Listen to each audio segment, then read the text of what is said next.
علماء کرام معزز سامعین کرام، السلام علیکم ورحمۃ اللہ وبرکاتہ۔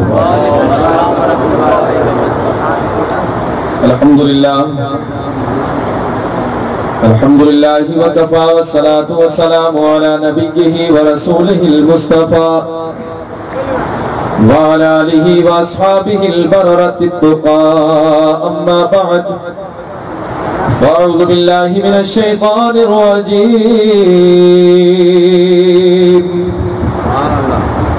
بسم اللہ الرحمن الرحیم،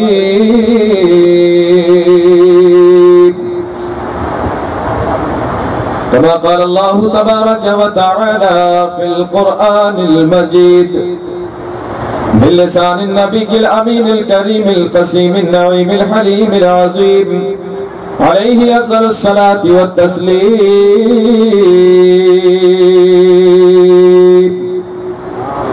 قل متاع الدنيا قليل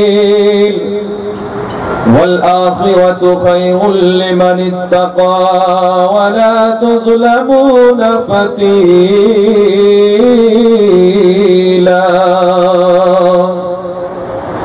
صدق الله العظيم، وبلغنا رسوله النبي الأمين المتين الكريم الرؤوف الرحيم، ونحن على ذلك لمن الشاهدين والشاكرين، والحمد لله رب العالمين۔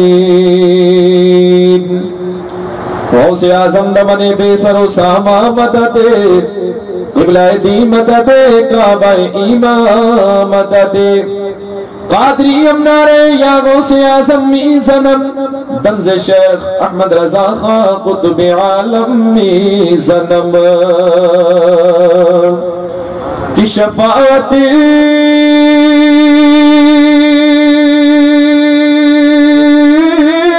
کر حشر میں جو رضا کی، آقا تیرے سوائے قدرت کس کو ملی ہے۔ آئیے حضرات خلوص و محبت کے ساتھ دونوں جہاں کے مالک و مختار سید ابرار و خیار، شہنشاہ کون و مکان، سید انس و جاں، اللہ کے پیارے محبوب، حق کے مطلوب، دانہ غیوب، معراج والے، کالی کالی زلفوں والے، گرتوں کو اٹھانے والے، ڈوبتوں کو تیرانے والے، کنکروں سے کلمہ پڑھوانے والے، ڈوبے ہوئے سورج کو پلٹانے والے، انگلی کے اشارے سے چاند کے 2 ٹکڑے کرنے والے، سراپا انوار، محبوب کردگار، شافع روز شمار، امت کے غمخوار، واقف خزائن اسرار، سیدنا و مولانا محمد رسول اللہ صلی اللہ تعالی علیہ وسلم کی بارگاہ بے کس بنا ہمیں بآواز بلند جھوم کر درود پاک پڑھیں، اللہم صلی علی سیدنا و مولانا محمدی وعلی آل سیدنا مولانا محمدی وبارک وسلم، صلاۃ و سلام علیک یا رسول اللہ صلی اللہ تعالی علیہ وسلم۔ کیا معاملہ ہے، بڑا سناٹا چھایا ہوا ہے، درود شریف پڑھنے کی آواز اتنی سنو، ذرا جھوم کے مچل کر کے بڑے بلند آواز سے اللہم صلی علی سیدنا و مولانا محمدی وعلی آل سیدنا و مولانا محمدی وبارک وسلم، صلاۃ و سلام علیک یا رسول اللہ صلی اللہ تعالی علیہ وسلم۔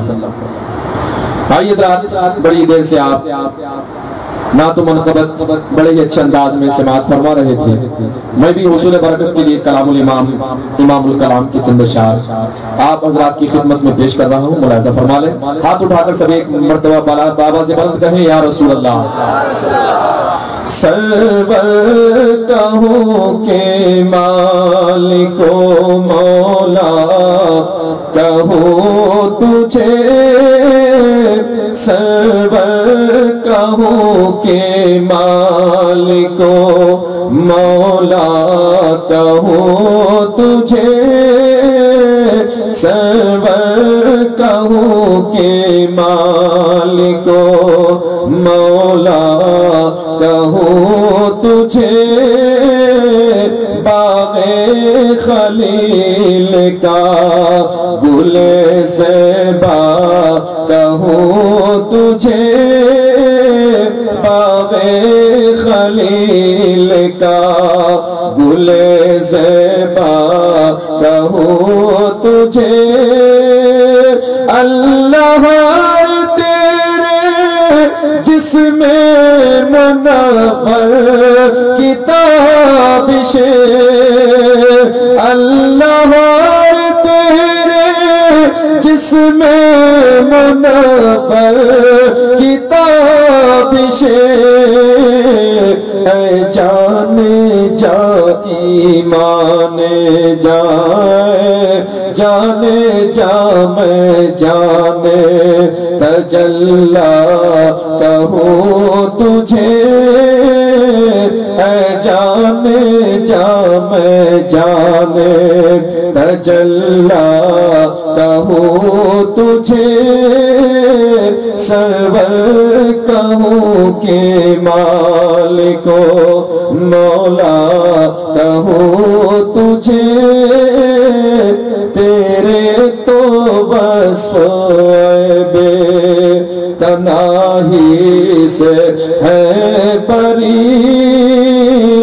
حیران ہوں میرے شاہ میں کیا کیا کہوں تجھے کہہ لے گی سب کچھ ان کے ثنا خواں کی خاموشی کہہ لے گی سب کچھ ان کے ثنا خواں کی خاموشی چپ ہو رہا ہے کہہ کے میں کیا کیا کہوں تجھے لیکن رضا میں ختم سخن اس پہ کر دیا لیکن رضا میں ختم سخن اس پہ کر دیا خالق کا بندہ خلق کا آقا کہوں تجھے خالق کا بندہ خلق کا آقا کہوں تجھے سرور کہوں کہ مالکو مولا کہوں تجھے درود پاک پڑھیں اللہم صلی علی سیدنا و مولانا محمدی و علی سیدنا و مولانا محمدی و بارک وسلم صلاۃ و سلام علیک یا رسول اللہ صلی اللہ تعالی علیہ وسلم کی محمد سے وفا تو نے تو ہم تیرے ہیں کی محمد صلی اللہ تعالی علیہ وسلم کی محمد سے وفا تو نے تو ہم تیرے ہیں یہ جہاں چیز ہے کیا یہ جہاں چیز ہے کیا لوح و قلم تیرے ہیں درود پاک پڑھیں اللہم صلی علی سیدنا مولانا محمدی و علی سیدنا مولانا محمدی و بارک وسلم صلاۃ و سلام علیک یا رسول اللہ صلی اللہ تعالی علیہ وسلم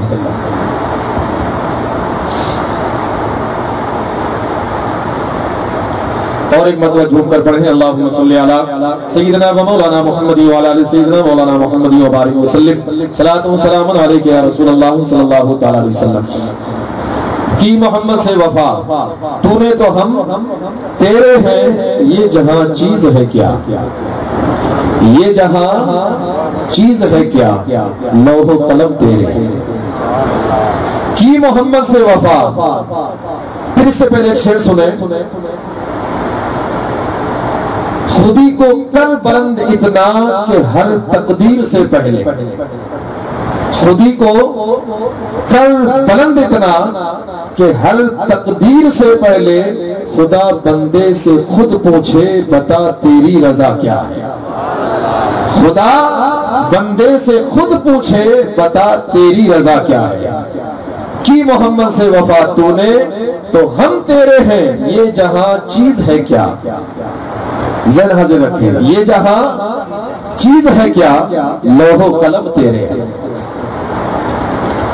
اور نہ سنبھلو گے تو مٹ جاؤ گے اے غافل مسلمانوں، نہ سنبھلو گے تو مٹ جاؤ گے اے غافل مسلمانوں، تمہاری داستان تک نہ رہے گی داستانوں میں، تمہاری داستان تک نہ رہے گی داستانوں میں۔ وجہ کیا ہے؟ طریق مصطفیٰ کو چھوڑنا ہے وجہ بربادی، طریق مصطفیٰ کو چھوڑنا ہے وجہ بربادی، اسی سے قوم دنیا میں ہوئی بے اقتدار اپنی۔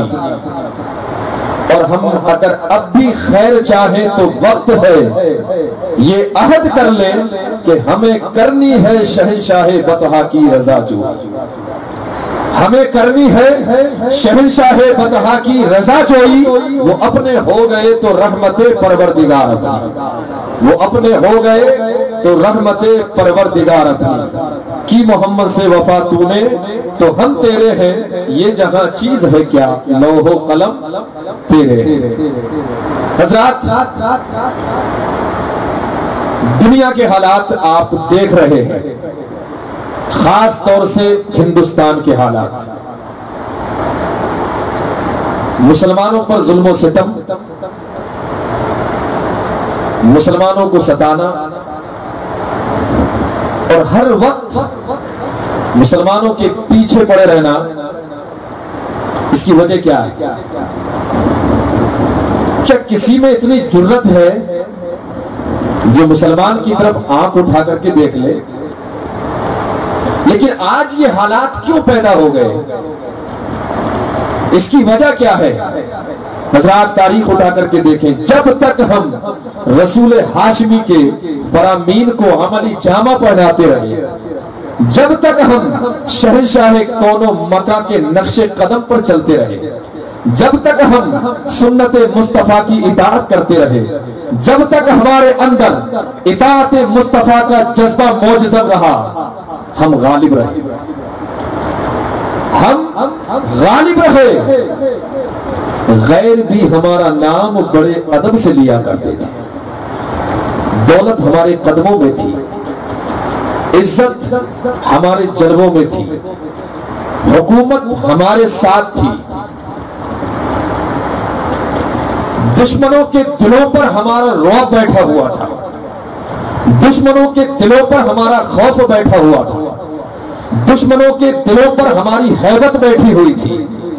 جس طرف کا رخ کر دیتے تھے ملک پر ملک فتح ہوتے چلے جاتے تھے، کسی کو ہمارے مقابل آنے کی جرت نہ تھی، کسی کو ہمارے مقابل آنے کی ہمت نہ تھی، کسی کو ہمارے مقابل آنے کی مجال نہ تھی، کیونکہ مسلمان کی اس وقت شان یہ تھی کہ اگر ہزاروں کے بیچ میں کھڑا ہوتا تھا تو دور سے دیکھنے والا پہچانتا تھا کہ نبی کا غلام کھڑا ہوا۔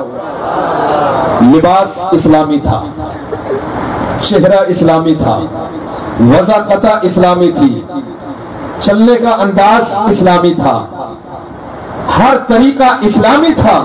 آج قریب میں کھڑا ہو تو پہچاننا مشکل پڑتا ہے کہ یہ اپنا ہے یا پرایا۔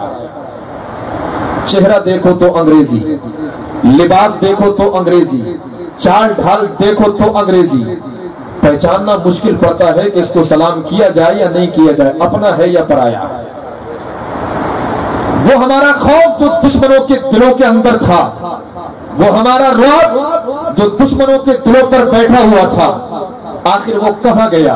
سوال پیدا ہوتا ہے، now a question arises، سوال پیدا ہوتا ہے کہ وہ آخر وہ جذبہ کہاں گیا، وہ ہمارا خوف کہاں گیا، وہ ہمارا دبدبہ کہاں گیا، وہ ہمارا ڈر جو دشمنوں کے دلوں پر بیٹھا ہوا تھا وہ کہاں گیا، وہ ہمارا اطاعت رسول کا جذبہ کہاں گیا، وہ محبت رسول کا جذبہ کہاں گیا؟ تو ایک ہی جواب ملے گا، طریق مصطفیٰ کو چھوڑنا ہے وجہ بربادی، طریق مصطفیٰ کو چھوڑنا ہے وجہ بربادی۔ اگر آج بھی مسلمان مصطفیٰ کے نقش قدم پر اپنی زندگی بسر کرنا شروع کر دے، خدا کی قسم آج بھی دنیا تمہارے قدموں کے اندر ہو، آج بھی دنیا قدموں کے اندر ہوگی۔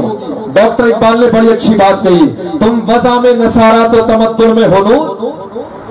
یہ آج ہمارے حالات دیکھ کر کے، تم وضع میں نصارہ تو تمدن میں ہنود، یہ مسلمان ہیں جنہیں دیکھ کے شرمائے یہود۔ تم وضع میں نصارہ وضع تمہارا جو لباس ہے وہ نصرانیوں جیسا ہے، لباس انگریزی، چال ڈھال انگریزی، چہرہ انگریزی، تم وضع میں نصارا، تو تمدن میں ہنود، اور حال ہماری رسموں کا یہ ہے کہ ہم نے ہنود کی رسموں کو اپنا لیا ہے، ہم نے غیروں کی رسموں کو اپنا لیا ہے، تو کہتے ہیں تم وضع میں نصارا، تو تمدن میں ہنود یہ مسلمان ہیں جنہیں دیکھ کے شرمائی یہود، یوں تو سید بھی ہو، مرزا بھی ہو، افغان بھی ہو، تم سبھی کچھ ہو، بتاؤ مسلمان بھی ہو، تم سبھی کچھ ہو، بتاؤ مسلمان بھی ہو۔ آخر اس کی وجہ کیا ہے؟ یہ ایک سوال تھا۔ ہمارا رعب جو دشمنوں کے دلوں پر تھا وہ ختم کیسے ہو گیا؟ ہماری جو ہیبت دشمنوں کے دلوں پر چھائی ہوئی تھی وہ ختم کیسے ہو گئی؟ ہمارا ڈر جو دشمنوں کے دلوں پر بیٹھا ہوا تھا وہ ڈر ختم کیسا ہو گیا؟ وہ ڈر ہمارا کیسے ختم ہو گیا؟ آؤ اپنے نبی کی زبانی سنیں۔ میرے نبی نے پہلے ہی فرما دیا تھا، حدیث پاک ملاحظہ کریں، انشاءاللہ ایمان تازہ ہو جائے اور عمل کرنے کی کوشش کریں۔ جو ہمارا دبدبا، جو رعب آج جو مسلمانوں پر ہر جگہ ظلم و ستم نظر آ رہا ہے، اس کی وجہ کیا ہے؟ مشکات شریف باب تغیر الناس الفصل الثانی، صفحہ نمبر 459، سطر نمبر 19، 20، 21، 22۔ عن ثوبان رضی اللہ تعالی عنہ قال قال رسول اللہ صلی اللہ تعالی علیہ وسلم یوشک الامم ان تداعى علیکم کما تداعى الاکلة الى قصعتها فقال قائل یا رسول اللہ صلی اللہ تعالی علیہ وسلم ومن قلة ونحن یومئذ قال بل انتم یومئذ کثیر ولكن غثاء كغثاء السیل ولینزعن اللہ من صدور عدوكم المهابة منكم وليقذفن في قلوبكم الوهن قال قائل يا رسول الله صلى الله تعالى عليه وسلم وما الوهن قال حب الدنيا وكراهية الموت۔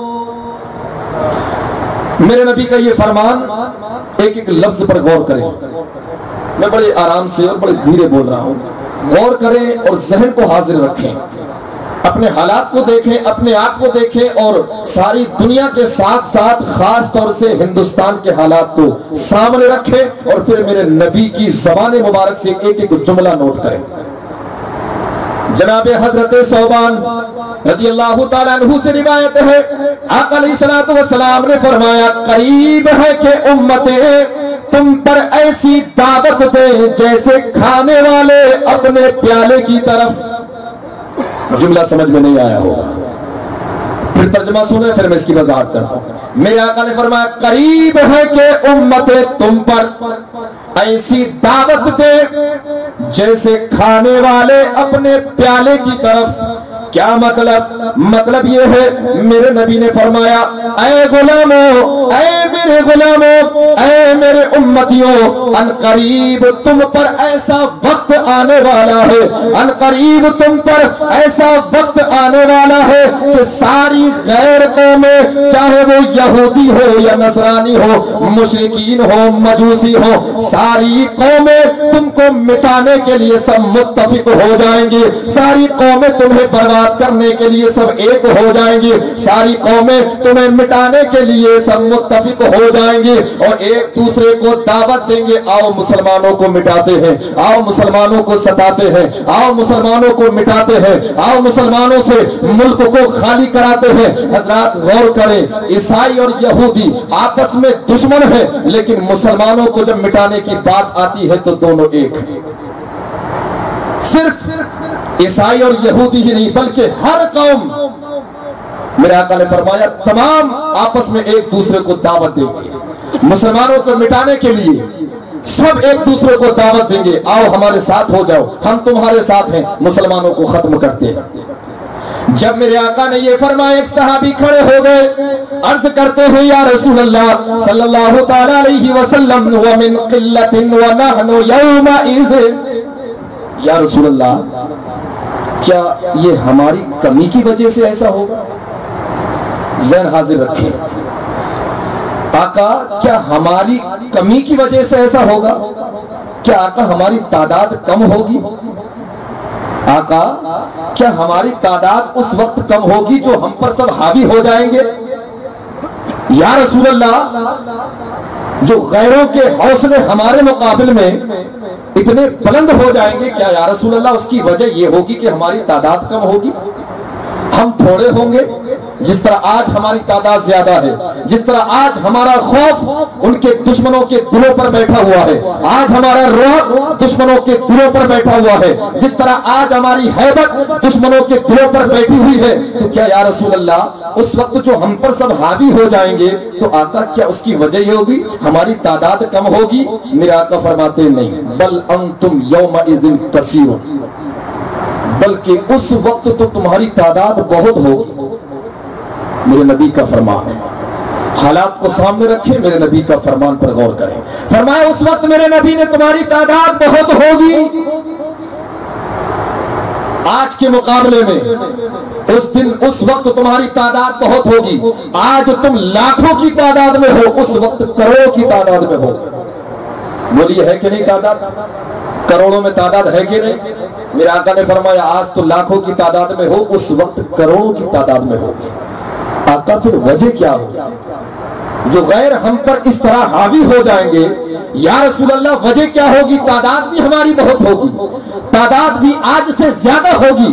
یا رسول اللہ پھر ایسا کیوں ہوگا کہ لوگ ہمیں مٹانے کے لیے سب متفق ہو جائیں گے، سب ایک ہو جائیں گے، ہمارا خوف ان کے دلوں سے ختم ہو چکا ہوگا؟ وجہ کیا ہوگی؟ میرے آقا نے فرمایا وَلَكِنْ غُسَاءٌ كَغُسَاءِ السَّيْلِ، تعداد تمہاری کروڑوں میں ہوگی، مگر وہ تعداد تمہاری معلوم ہے کیسی ہوگی؟ میرے آقا فرماتے ہیں وہ تعداد تمہاری ایسی ہوگی جیسے سمندر میں پانی پر میل کی طرح، سمندر میں پانی پر میل کی طرح، یعنی صرف دکھاوا ہوگا، صرف دکھاوا ہوگا، حقیقت کچھ نہیں سمجھے، صرف اپنے آپ کو ہم مسلمان جس طرح ظاہر کر رہے ہیں، ہاں ہم مسلمان ہیں، یہ صرف دکھاوا ہے۔ میرے آقا فرماتے ہیں تعداد بہت ہوگی مگر صرف دکھاوا ہوگا، حقیقت کچھ نہیں ہوگی۔ آپس کا حال یہ ہوگا کہ آپس میں نا اتفاقیہ ہوگا،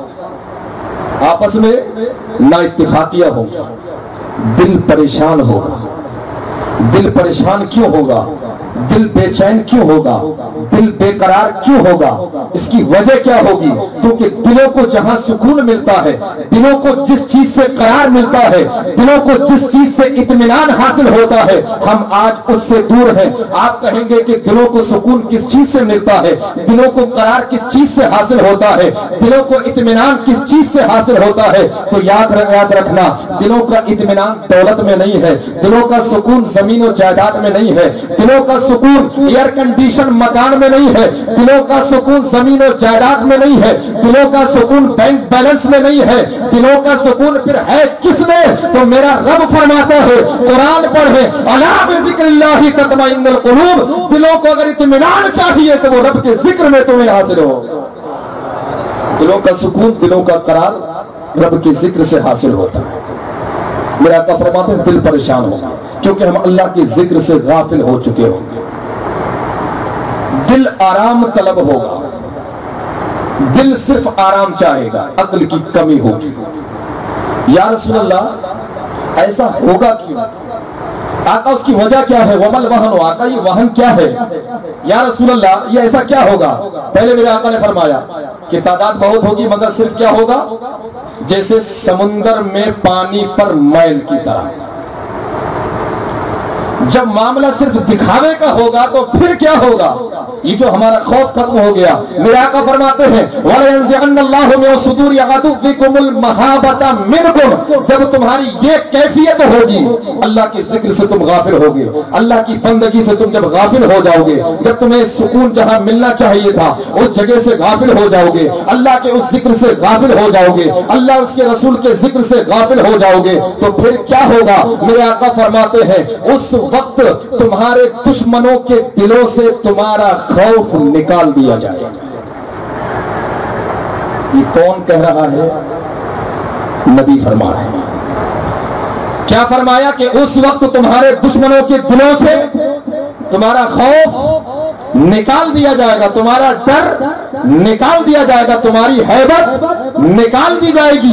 اور پھر آگے میرے آقا فرماتے ہیں وَلَا يَقْذِفَنَّ فِي قُلُوبِكُمُ الْوَهْنُ، اور تمہارے دلوں کے اندر سستی اور ضعف ڈال دیا جائے گا۔ اس کی وجہ کیا ہے؟ وہ آقا نے وجہ بھی بیان فرما دی۔ پوچھا یا رسول اللہ وَمَا الْوَهْنُ، یہ وہن کیا چیز ہے، یہ سستی کیا چیز ہے، اس کی وجہ کیا ہے؟ میرے آقا فرماتے ہیں حب الدنیا وکراہیت الموت، دنیا کی محبت اور موت کا ڈر۔ جس بندے کے دل میں یہ دو چیزیں جمع ہو جائیں، جس قوم کے دل میں یہ دو چیزیں جمع ہو جائیں، دنیا کی محبت اور موت کا ڈر، وہ شخص وہ قوم کبھی عزت کی زندگی نہیں گزار سکتا۔ کیونکہ دل کے اندر جب دنیا کی محبت بیٹھی ہوئی ہے تو اسے مرنے کا ڈر ہے، کہیں میں مر نہ جاؤں، میں نے جو دولت جمع کی ہے یہ کہیں ایسے ہی نہ رہ جائے۔ اب سنیں یہ دنیا کی حقیقت کیا ہے۔ جب آدمی دنیا کی محبت میں مبتلا ہو جاتا ہے، دنیا کی محبت میں جب گم ہو جاتا ہے تو پھر وہ کسی چیز کی پرواہ نہیں کرتا۔ اور دنیا کی حقیقت کیا ہے؟ میرا رب فرماتا ہے قُلْ مَتَاعُ الدُّنْيَا قَلِيلٌ وَالْآخِرَةُ خَيْرٌ لِّمَنِ اتَّقَىٰ وَلَا تُظْلَمُونَ فَتِيلًا۔ اے محبوب آپ فرما دیں کہ اے میرے بندو، یہ جو دنیا کی محبت تمہارے دلوں کے اندر بیٹھی ہوئی ہے، اس دنیا کی محبت کی وجہ سے نہ تمہیں موت کی فکر ہے، نہ تمہیں آخرت کا ڈر ہے، نہ تمہیں قبر کا ڈر ہے۔ ارے دنیا کی حقیقت میرے محبوب اپنے غلاموں کو بتا دو۔ میرا آقا فرماتے، میرا رب فرماتا ہے قُلْ مَتَاعُ الدُّنْيَا قَلِيلٌ، محبوب فرما دو دنیا کا سامان بہت تھوڑا ہے۔ کتنا تھوڑا ہے؟ نہ پلک جھپکنے کی پتہ، نہ 50 سال کی پتہ، نہ 100 سال کی پتہ۔ بہت تھوڑا ہے، کتنا تھوڑا ہے یہ کوئی نہیں جانتا ہے۔ وَالْآخِرَةُ خَيْرٌ لِّمَنِ اتَّقَىٰ وَلَا تُظْلَمُونَ فَتِيلًا، اور آخرت بہترین ہے پرہیزگاروں کے لیے۔ اور تم پر میرا رب فرماتا ہے تاکہ برابر بھی ظلم نہیں کیا جائے گا۔ وَمَنْ يَعْمَلْ مِثْقَالَ ذَرَّةٍ خَيْرًا يَرَهُ، جو ذرہ برابر بھلائی کرے گا، نیکی کرے گا، اسے بھی دیکھے گا میدان محشر میں۔ وَمَنْ يَعْمَلْ مِثْقَالَ ذَرَّةٍ شَرًّا يَرَهُ، اور جو ذرہ برابر برائی کرے گا وہ بھی دیکھے گا میدان محشر میں۔ ذرہ برابر کسی پر ظلم نہیں ہوگا۔ اور دنیا کی حقیقت، ایک شخص نے خواب دیکھا، غور کریں، ذہن حاضر رکھیں۔ ایک شخص نے خواب دیکھا، خواب میں وہ بندہ جنگل میں ہے اور اس کے پیچھے ایک شیر ہے۔ شیر کے ڈر سے جب وہ بھاگا تو جنگل میں اسے سامنے کنواں نظر آیا۔ جب کنواں نظر آیا تو کنویں کے اندر رسی لٹکی ہوئی تھی۔ شیر کے خوف سے اس نے رسی کو پکڑا اور کنویں میں لٹک گیا۔ کنویں میں لٹک گیا، نیچے جا ہی رہا تھا رسی کے سہارے سے کہ اچانک اس کی کنویں کی تہ میں نگاہ پڑی تو اس نے دیکھا کہ کنویں کی تہ میں ایک اژدہا منہ پھیلائے بیٹھا ہوا ہے۔ اوپر شیر، نیچے اژدہا۔ پھر کچھ دیر کے بعد کیا دیکھتا ہے؟ اب وہ بیچ میں رک گیا، نہ اوپر آنے کا نہ نیچے جانے کا، بیچ میں لٹک گیا۔ کچھ دیر کے بعد کیا دیکھتا ہے؟ ایک سفید اور ایک کالا چوہا اوپر سے اس کی رسی کاٹ رہے ہیں۔ دونوں مل کر کے وہ رسی جو پکڑ کر کے لٹکا ہوا ہے کنویں میں، وہ دونوں چوہے، ایک سفید اور ایک کالا، دونوں رسی کاٹ رہے ہیں۔ اب اس کی حالت اور خراب، ادھر وہ رسی کاٹنے میں لگے ہوئے ہیں، شیر اوپر کھڑا ہے، نیچے اژدہا منہ پھیلائے بیٹھا ہوا ہے۔ کچھ دیر کے بعد میں اس کے قریب ہی میں ایک شہد کا چھتا نظر آیا، کیونکہ لبوں پر خشکی طاری ہو چکی تھی، ڈر کی وجہ سے حالت خراب تھی۔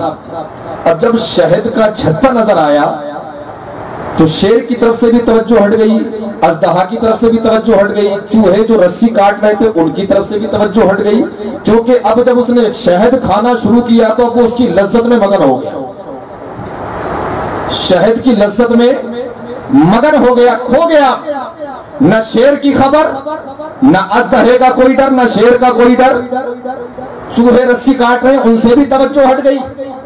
کیونکہ اب جو اس کو لذت حاصل ہو رہی ہے شہد میں، اس لذت کی وجہ سے ہر چیز کو وہ بھول گیا۔ ادھر وہ شہد کی لذت میں مبتلا تھا، ادھر چوہے اپنا کام کر چکے تھے۔ چوہوں نے رسی کاٹی، اور جیسی رسی کٹی تو یہ ڈائریکٹ اژدہا کے منہ میں جا کر کے گرا۔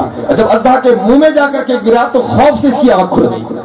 جب آنکھ کھلی تو پہنچا عالم دین کے پاس، حضرت میں نے رات کو ایسا خواب دیکھا ہے، اس کی تعبیر بتائی۔ اب تعبیر سنیں۔ تعبیر میں عالم دین نے بتایا، اللہ کے نیک بندے تھے، بزرگ تھے، بتا یہ جو تیرے پیچھے شیر تھا یہ ملک الموت کا روپ تھا۔ کس کا روپ تھا؟ ملک الموت کا روپ تھا۔ اور یہ جو تجھے کنویں کے اندر جب تو بھاگا، کنویں میں تو نے سہارا لینے کی، کنویں کے اندر تو نے پناہ لینے کی کوشش کی، اور کنویں میں جب تو نے دیکھا کہ اژدہا منہ کھولے بیٹھا ہوا ہے، تو وہ اژدہا تیرے لیے قبر بنا ہوا تھا، وہ تیری قبر کی شکل تھی۔ اور پھر جو تو جس رسی سے لٹکا ہوا تھا، وہ رسی تیری زندگی ہے، تیری عمر ہے۔ وہ رسی کیا ہے؟ وہ لٹکی ہوئی تیری عمر ہے۔ اور وہ جو دو چوہے، ایک سفید اور ایک کالا، جو تیری رسی کاٹ رہا تھا، وہ تیری زندگی کے رات اور دن ہے۔ یہ تیری زندگی کے رات اور دن ہے۔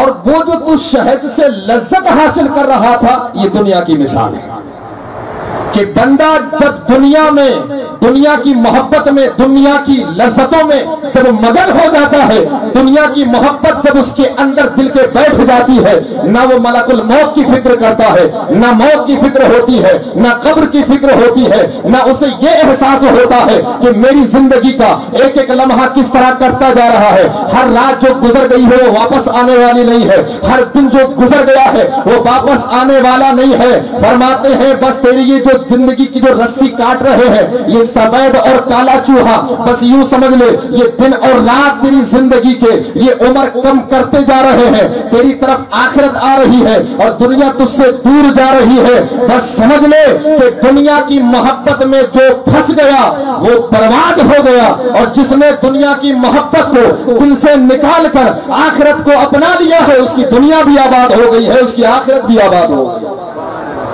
اور پھر میرے آقا فرماتے ہیں مشکاۃ شریف کتاب الرقاق الفصل الثالث صفحہ نمبر 444 سطر نمبر 19 20 21 22 عن جابر رضی اللہ تعالی عنہ قال قال رسول اللہ صلی اللہ تعالی علیہ وسلم ان اخوف ما اتخوف على امتی الهوى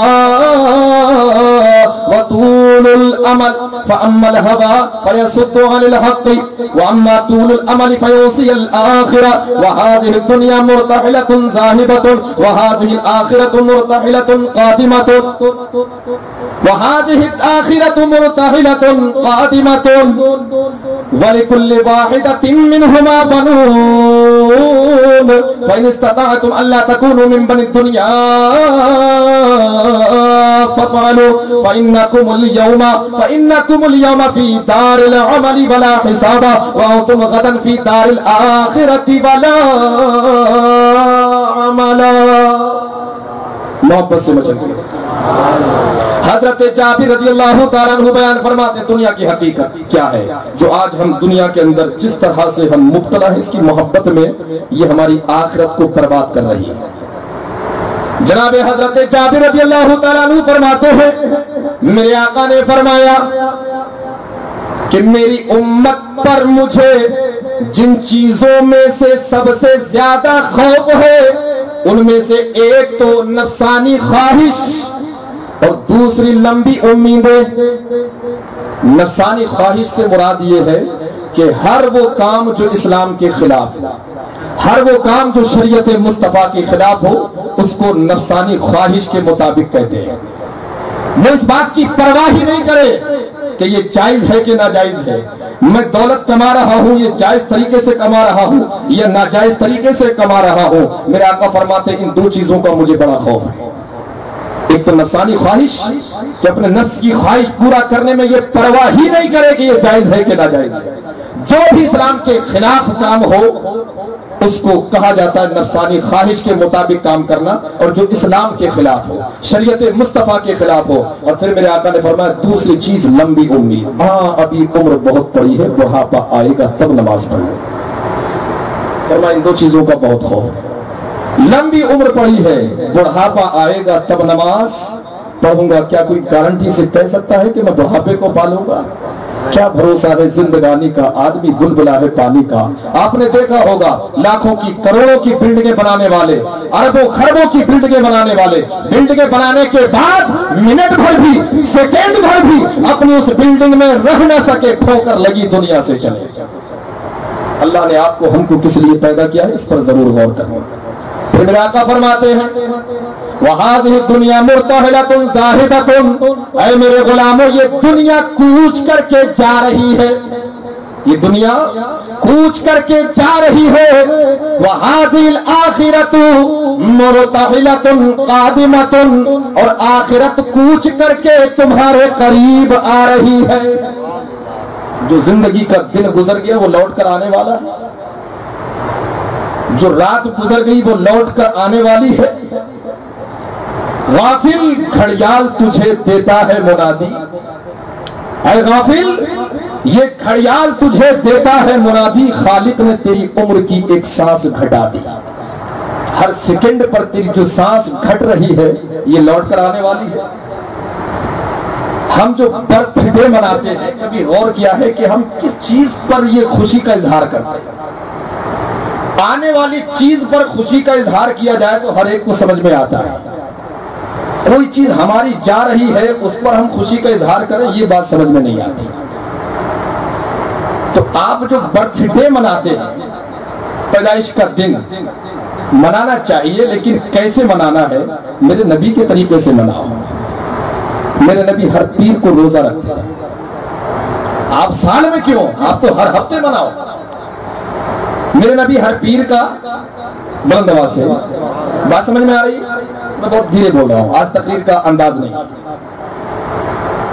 تو پوچھا یا رسول اللہ پیر کے دن روزہ کیوں رکھتے ہیں؟ میرے آقا نے فرمایا میری ولادت کا دن ہے۔ اس طریقے سے آپ منائیے، یہ نہیں کہ آپ وہ غیروں کی طرح ہوگا نا کہ تم وضع میں نصارہ تو تمدن میں ہنود، یہ مسلمان ہیں جنہیں دیکھ کے شرما یہود۔ یہودیوں کے جو طور و طریقے تھے وہ ہم نے اپنا لیے ہیں۔ کیک رکھا جا رہا ہے، وہ کاٹا جا رہا ہے، happy birthday to you,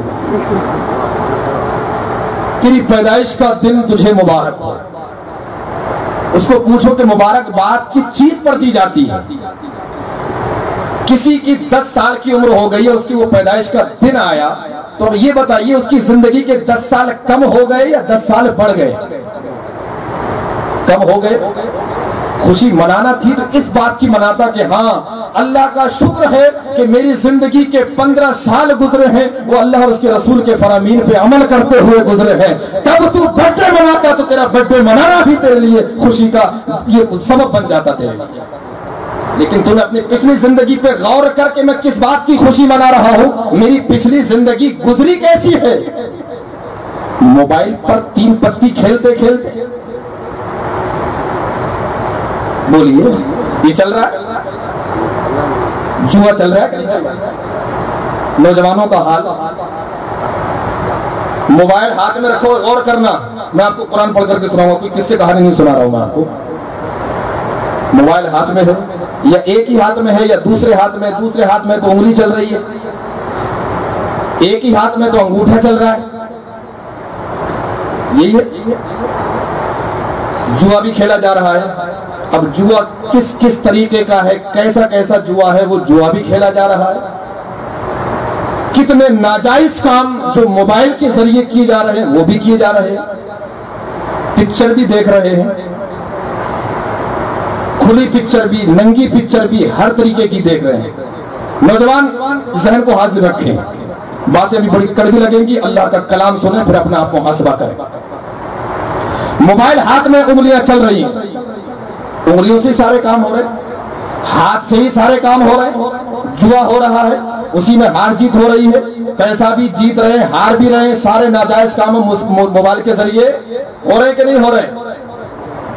mobile ٹھیک ہے، ضرورت کی چیز آپ ضرورت کے لیے استعمال کیجیے، ضرورت کی چیز ہے ضرورت کے لیے ہی استعمال کیجیے، لیکن یہ جو جتنا آپ ناجائز اس کا یوز کر رہے ہیں، موبائل کو استعمال کر رہے ہیں، اور جتنے ناجائز کام پر آپ کے موبائل پر آپ کی انگلیاں یا یہ انگوٹھا چل رہا ہے، یہ سنیں میرا رب فرماتا ہے قیامت کا دن ہوگا، الیوم نختم علی افواہہم وتکلمنا ایدیہم وتشہد ارجلہم بما کانوا یکسبون۔ قیامت کے دن تمہاری زبان پر خاموشی کا تالا لگا دیا جائے گا، اب تمہاری زبان کو بولنے کی اجازت نہیں ہوگی۔ زبان سے دنیا میں بہت بولے ہو، بہت جھوٹ بولے ہو، دھوکے بھی دیے ہیں، فریب کاریاں بھی کی ہیں، بہت جھوٹ بولا ہے، لیکن میدان محشر میں اب زبان کو بند رکھا جائے گا، زبان پر خاموشی کا تالا لگا دیا جائے گا۔ کون بولے گا؟ میرا رب فرماتا ہے اب الیوم نختم علی افواہہم، ہم تمہاری زبان، ہم تمہارے منہوں پر مہر لگا دیں گے۔ ادب و احترام کے ساتھ کھڑے ہو جائیں پلیز، آپ کی بلا تشریف کر رہا تھا کہ جو آپ کی انگلیاں موبائل پر چل رہی ہیں یہ بات بڑی پیاری ہے، اگر کوئی ذرا سی تکلیف ہو جائے تو شاید پورے بدن کو سکون نہیں ملتا ہے۔ بولیے بات غلط تو نہیں ملتا، لیکن یہی انگلیاں قیامت کے دن میدان محشر میں ہماری دشمن ہوگی۔ جتنی جو موبائل پہ انگلیاں چل رہی ہیں، جتنے بھی غلط کام کے لیے آپ یہ ہاتھ، انگلیاں، جو چیز، جو پیر، آنکھیں، جو بھی استعمال کر رہے ہو، ہر چیز، ہر آپ کے جسم کا عضو آپ کے خلاف ہوگا۔ میرا رب فرماتا ہے قیامت کے دن الیوم نختم علی افواہہم، تمہارے منہ پر ہم مہر لگا دیں گے خاموشی کی، اب تمہیں بولنے کی اجازت نہیں ہے۔ رب کی بارگاہ میں کلام کون کرے گا؟ میرا رب فرماتا ہے وَتُكَلِّمُنَا أَيْدِيهِمْ، آج تمہارے ہاتھ ہم سے بات کریں گے۔ یہ ہاتھ بولیں گے، یہ تمہاری انگلیاں بولیں گی ان سے کیا کیا کرتے تھے، یہ انگلیاں تمہارے خلاف رب کی بارگاہ میں بولیں گی۔ بندہ عرض کرے گا مولا کوئی گواہ؟ میرا رب فرماتا ہے نہیں بندے، میرا اصول ہے گواہ بھی ہیں، وَتَشْهَدُ أَرْجُلُهُمْ بِمَا كَانُوا يَكْسِبُونَ، تمہارے کیے کی گواہی تمہارے پیر دیں گے۔ نوجوانوں اپنی حالت کو دیکھو، اور یہ جوا جو موبائلوں پر کوئی سا بھی جو حرام کام ہے جو موبائلوں کے ذریعے آپ یا ویسے بھی جس طرح سے بھی آپ کر رہے ہو، اپنی حالت پر غور کرو، کب آنکھیں بند ہو جائے کوئی خبر نہیں۔ قل متاع الدنیا قلیل، دنیا کا سامان بہت تھوڑا ہے۔ اپنی حالت پر کبھی غور کرنا، اپنے آپ پر کبھی غور کرنا، نمازوں سے وہ دور، روزہ رکھنے سے دور، نیک کام سے دور، کتنا ہم آج غلط کاموں کے اندر مبتلا ہیں، اندازہ نہیں لگایا جا سکتا ہے۔ یہی وجہ ہے میرے آقا فرماتے ہیں کہ جب قوم کے اندر یہ معاملہ پیدا ہو جائے، اللہ کے ذکر سے غافل ہو جائے، جب اسے اپنے مذہب کی فکر نہ ہو، اللہ اس کے رسول کے فرامین کی فکر نہ ہو، وَلَيَنزِعَنَّ اللَّهُ فِي صُدُورِكُمُ وَلَيَنزِعَنَّ اللَّهُ مِن صُدُورِ عَدُوِّكُمُ الْمَحَابَةَ مِنْكُمْ، اس وقت اللہ تبارک و تعالیٰ تمہارے دشمنوں کے دلوں سے جو تمہارا خوف ان کے اندر بیٹھا ہوا تھا وہ رب کائنات ختم فرما دے۔ اور آج وہی حال ہے، ہمارا خوف نہیں ہے غیروں کے اندر، کیونکہ ہم نے طریقے مصطفیٰ کو چھوڑ دیا ہے۔ گناہ کرنے کے لیے جا رہے ہیں، باپ کی فکر ہے کہیں باپ تو نہیں دیکھ رہا، بھائی کی فکر ہے کہیں بھائی تو نہیں دیکھ رہا ہے، کوئی رشتہ دار تو نہیں دیکھ رہا ہے۔ ذرا تھوڑی دیر کے لیے یہ بھی سوچ لیتا کہ جس سے مجھے چھپنا تھا کیا میں اس سے بھی چھپ رہا ہوں؟ وہ خالق کائنات کیا مجھے نہیں دیکھ رہا ہے؟ باپ کو تو نے دیکھ لیا کہ میرا باپ سو گیا، اب میں جو چاہوں کروں، کیا معاذ اللہ میرا رب ہی سوتا ہے؟ لا تأخذہ سنۃ ولا نوم، اسے تو نہ اونگ آتی ہے نہ نیند آتی ہے۔ یہ بھی بھول گئے۔ یوم یبعثہم اللہ جمیعا فینبئہم بما عملوا احصاہ اللہ ونسوہ واللہ علی کل شیء شہید۔ رب فرماتا ہے جس دن سب کو اکٹھا کروں گا، رب کائنات جس دن سب کو اکٹھا کرے گا، رب فرماتا ہے سب کچھ میں ظاہر فرما دوں گا جو کچھ تم نے دنیا میں کیا۔ تم گناہ کرتے ہو، بھول جاتے ہو، احصاہ اللہ، اللہ نے اسے گن رکھا، واللہ علی کل شیء شہید، ہر چیز اللہ کے سامنے۔ پھر ایک جگہ رب فرماتا ہے یا ایھا الذین آمنوا قوا انفسکم واہلیکم نارا وقودھا الناس والحجارہ، اے ایمان والو اپنے آپ کو، اپنی جانوں کو، اپنے گھر والوں کو جہنم کی اس آگ سے بچاؤ جس کے ایندھن آدمی اور پتھر ہیں۔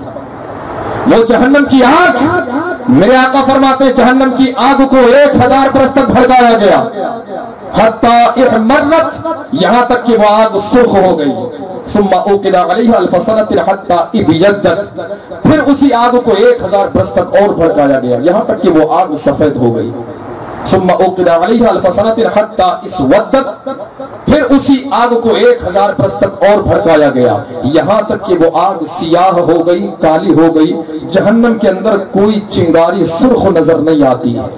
وہ جہنم کی آگ، میرا رب فرماتا اس جہنم کی آگ سے اپنی جانوں کو، اپنے گھر والوں کو، اپنی جانوں کو جہنم کی اس آگ سے بچاؤ جس کے ایندھن آدمی اور پتھر ہے۔ کیا ہم نے کبھی اس بات کا خیال کیا؟ اور پھر ایک بات اور، بارہا تقریریں سنتے ہیں، قرآن سنتے ہیں، آخر اثر کیوں نہیں ہوتا ہے؟ وجہ کیا ہے؟ اس کی بھی وجہ سن لیجئے، بس آخری حدیث، وجہ سن لیجئے۔ قرآن بھی سن رہے ہیں، اثر نہیں ہوتا، حدیث بھی سن رہے ہیں، اثر نہیں ہوتا، اللہ اس کے رسول کا فرمان سن رہے ہیں، اثر نہیں ہوتا۔ کیوں نہیں ہوتا؟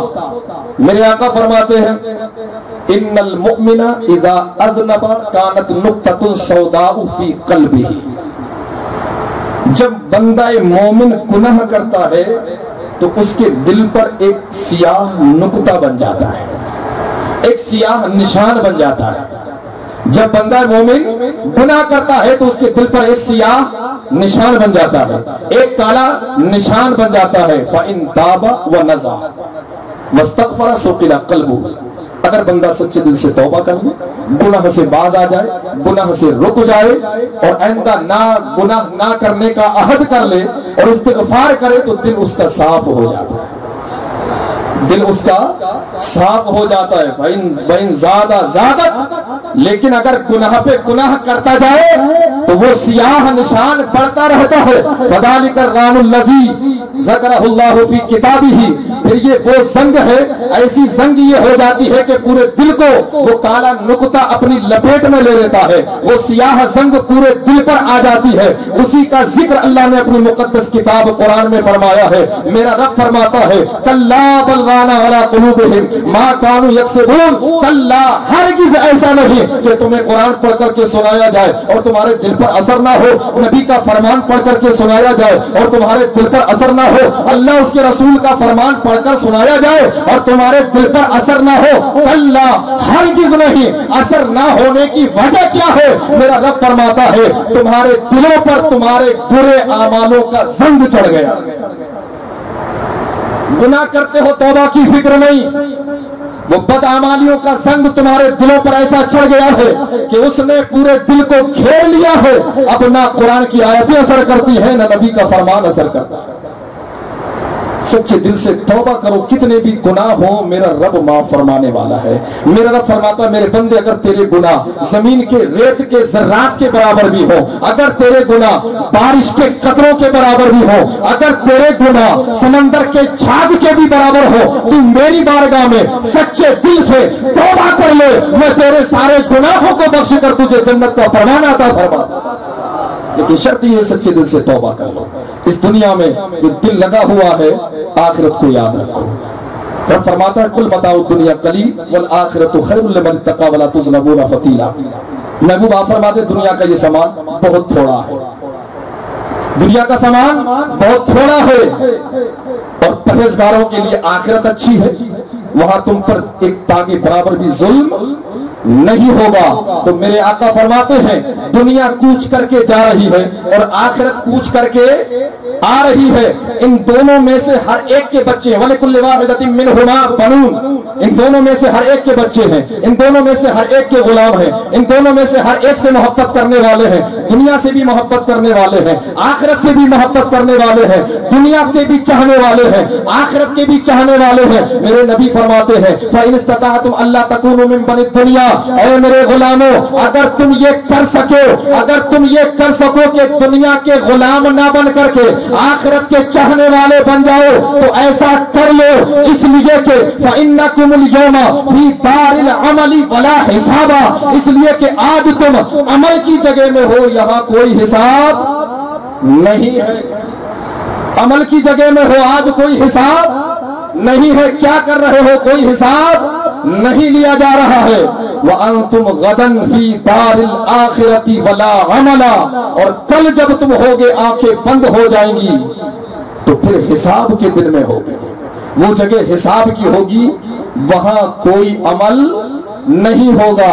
اب دیکھو گے نام اعمال میں میرے کمی ہے، نیک اعمال میں کمی ہے، اور کوشش کرو کہ چاہو کہ ہم کوئی عمل کر لیں تو وہاں عمل نہیں ہے۔ عمل کی جگہ یہ ہے، یہاں عمل کر لو، یہ دنیا آخرت کی کھیتی ہے، یہاں جیسا بو گے ویسا ہی آخرت میں پاؤ۔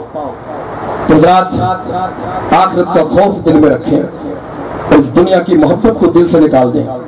حب الدنیا رأس کل خطیئت، میرے نبی فرماتے ہیں دنیا کی محبت ہر برائی کی جڑ ہے، دنیا کی محبت ہر برائی کی جڑ ہے۔ ایک سوال ہے وہ آپ سماعت فرما لیں۔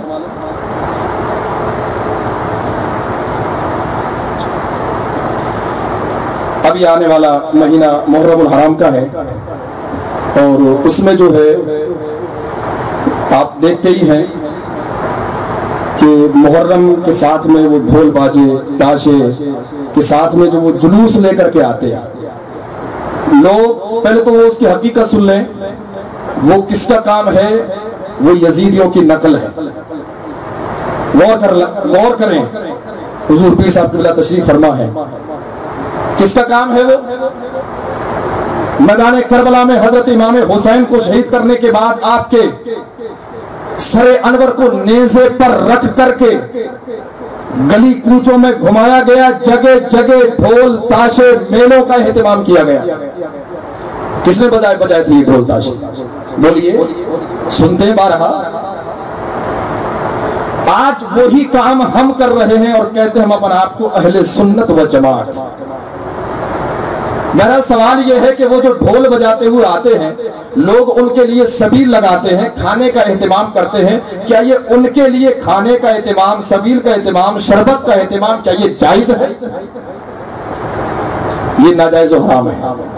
آپ عام طور پہ سبیل لگائیے، غریبوں میں جا کر کے پلائیے، عام راستے پہ آپ کھڑے ہو جائیے، لیکن وہ جو آپ ڈھول بجاتے ہوئے آ رہے ہیں، حرام کام کرتے ہوئے آ رہے ہیں، ان کے لیے آپ نے جو شربت بنایا ہے وہ بالکل آپ کو ثواب نہیں بلکہ گناہ میں داخل ہو رہے ہیں، وہ حرام ہے۔ رب کا کلام سنے، رب فرماتا ہے وَتَعَاوَنُوا عَلَى الْبِرِّ وَالتَّقْوَىٰ وَلَا تَعَاوَنُوا عَلَى الْإِثْمِ وَالْعُدْوَانِ۔ نیکی اور پرہیزگاری کے کام پر ایک دوسرے کی مدد کرو، گناہ اور سرکشی پر ایک دوسرے کو مدد نہ دو۔ جب وہ حرام کام کرتا ہوا آ رہا ہے، پسینے میں نہا رہا ہے، ناچ رہا ہے، اور آپ پہنچ گئے اس کے ساتھ، اس کے پاس میں شربت لے کر کے لیجیے صاحب پیجیے، آپ بڑی محنت کا کام کر رہے ہیں، آپ بھی اس میں برابر کے شامل ہیں، کیونکہ وہ حرام کام کر رہا ہے، حرام کام پر آپ اس کی مدد کر رہے ہیں، روکنے کی بجائے آپ اس کی مدد کر رہے ہیں۔ تو ان کے لیے جو شربت کا جو ڈھول کے بھی لے کے کھڑے ہو گئے، ابھی جلوس آنے والا ہے، ڈھول بجاتے ہوئے آئیں گے، محرم لے کر کے آئیں گے، ان کے لیے یہ سب اہتمام کرنا ناجائز و حرام ہے۔ پہلے تو ڈھول بجانا ہی حرام ہے۔ وہ سب کیا ہوتی ہے؟ عیاشیاں ہوتی ہیں، اچھی طرح دیکھتے ہیں، بہو بیٹیاں ہوتی ہیں، تمہاری بہو بیٹیوں کو کھڑے ہو کر کے وہ دیکھتے ہیں، ان کو دیکھ کر کے انہیں اور ڈھول بجانے کا جوش پیدا ہوتا ہے، پھر بھی آپ کو کوئی شرم اور غیرت نہیں آتی۔ غور کیا کریں اس چیز پر۔